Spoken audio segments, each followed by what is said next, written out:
کریں। بات ڈھکی چھپی ہے اور علامتیں پوشیدہ ہیں، مگر اے عبدالمطلب، اس میں شبہ نہیں کہ تم اس کے دادا ہو۔ عبدالمطلب یہ سن کر فوراً سجدے میں گر گئے اور پھر سیف نے ان سے کہا، اپنا سر اٹھاؤ، اپنی پیشانی اونچی کرو اور مجھے بتاؤ جو کچھ میں نے تم سے کہا، کیا تم نے ان میں سے کوئی علامات اپنے ہاں دیکھی ہے؟ اس پر عبدالمطلب نے کہا، ہاں، میرا ایک بیٹا تھا، میں اسے بہت چاہتا تھا۔ میں نے ایک شریف اور معزز لڑکی آمنہ بنت وہب عبد مناف سے اس کی شادی کر دی۔ وہ میری قوم کے انتہائی باعزت خاندان سے تھی۔ اس سے میرے بیٹے کا ہاں ایک لڑکا پیدا ہوا۔ میں نے اس کا نام محمد رکھا۔ اس بچے کا باپ اور ماں دونوں فوت ہو چکے ہیں۔ اب میں اور اس کا چچا ابو طالب اس کی دیکھ بھال کرتے ہیں۔ اب سیف نے ان سے کہا، میں نے تمہیں جو کچھ بتایا ہے وہ واقعہ اسی طرح ہے۔ اب تم اپنے پوتے کی حفاظت کرو، اسے یہودیوں سے بچائے رکھو، اس لیے کہ وہ اس کے دشمن ہیں۔ یہ اور بات ہے کہ اللہ تعالیٰ ہرگز ان لوگوں کو ان پر قابو نہیں پانے دے گا۔ اور میں نے جو کچھ آپ کو بتایا ہے اس کا اپنے قبیلے والوں سے ذکر نہ کرنا۔ مجھے ڈر ہے کہ ان باتوں کی وجہ سے ان لوگوں میں حسد اور جلن نہ پیدا ہو جائے۔ یہ لوگ سوچ سکتے ہیں یہ عزت اور بلندی آخر انہیں کیوں ملنے والی ہے۔ یہ لوگ ان کے راستے میں رکاوٹیں کھڑی کریں گے۔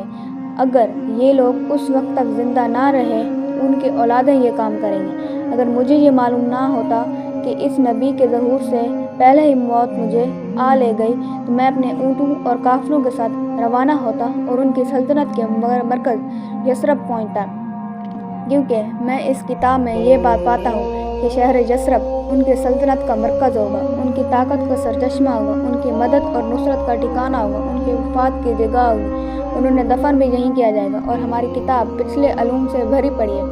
مجھے پتہ ہے اگر میں اس وقت ان کی عظمت کا اعلان کروں تو خود ان کے لیے اور میرے لیے خطرات پیدا ہو جائیں گے۔ یہ ڈر نہ ہوتا تو میں اسی وقت ان کے بارے میں یہ تمام باتیں سب کو بتا دیتا، عربوں کے سامنے ان کی سربلندی اور اونچے رتبے کی داستانیں سنا دیتا، لیکن میں یہ راز تمہیں بتایا ہے۔ اس کے بعد اس نے عبدالمطلب کے ساتھیوں کو بلایا، ان میں سے ہر ایک کو 10 حبشی غلام، 10 حبشی باندیاں اور دھاری دار یمنی چادریں، بڑی مقدار میں سونا چاندی، 100 اونٹ اور عنبر کے بھرے ڈبے دیے۔ پھر عبدالمطلب کو اس سے 10 گنا زیادہ دیا اور بولا، سال گزرنے پر میرے پاس ان کی خبر لے کر آنا اور ان کے حالات بتانا۔ سال گزرنے سے پہلے ہی اس بادشاہ کا انتقال ہو گیا۔ عبدالمطلب اکثر اس بادشاہ کا ذکر کیا کرتے تھے۔ آپ کی عمر 8 سال کی ہوئی تو عبدالمطلب کا انتقال ہو گیا۔ اسی طرح ایک عظیم سرپرست کا ساتھ چھوٹ گیا۔ اس وقت عبدالمطلب کی عمر 95 سال تھی۔ تاریخ کے بعض کتابوں میں ان کی عمر اس سے بھی زیادہ لکھی ہے۔ جس وقت عبدالمطلب کا انتقال ہوا آپ ان کی چارپائی کے پاس موجود تھے۔ آپ رونے لگے۔ عبدالمطلب عجون کے مقام پر ان کے دادا قصا کے پاس دفن کیا گیا۔ مرنے سے پہلے انہوں نے نبی کریم صلی اللہ علیہ وسلم کو اپنے بیٹے ابو طالب کے حوالے کیا۔ اب ابو طالب آپ کی نگرانی میں، انہیں بھی آپ سے بے تحاشا محبت ہو گئی۔ ان کے بھائی عباس اور زبیر بھی آپ کا بہت خیال رکھتے تھے۔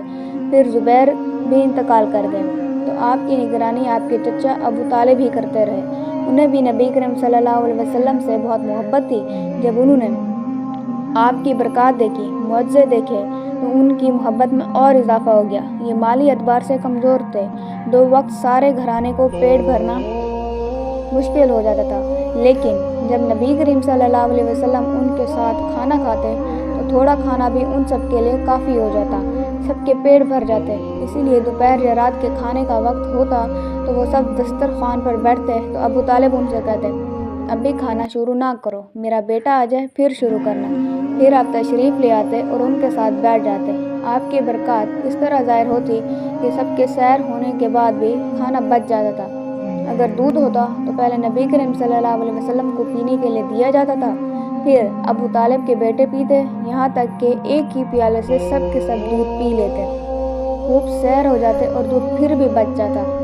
ابو طالب کے لیے ایک تکیہ رکھا رہتا تھا، وہ اسے ٹیک لگا کر بیٹھے تھے۔ رسول اللہ صلی اللہ علیہ وسلم تشریف لاتے تو آ کر سیدھا اس تکیے کے ساتھ بیٹھ جاتے۔ یہ دیکھ کر ابو طالب کہتے، میرے بیٹے کو اپنے بلند مرتبے کا احساس ہے۔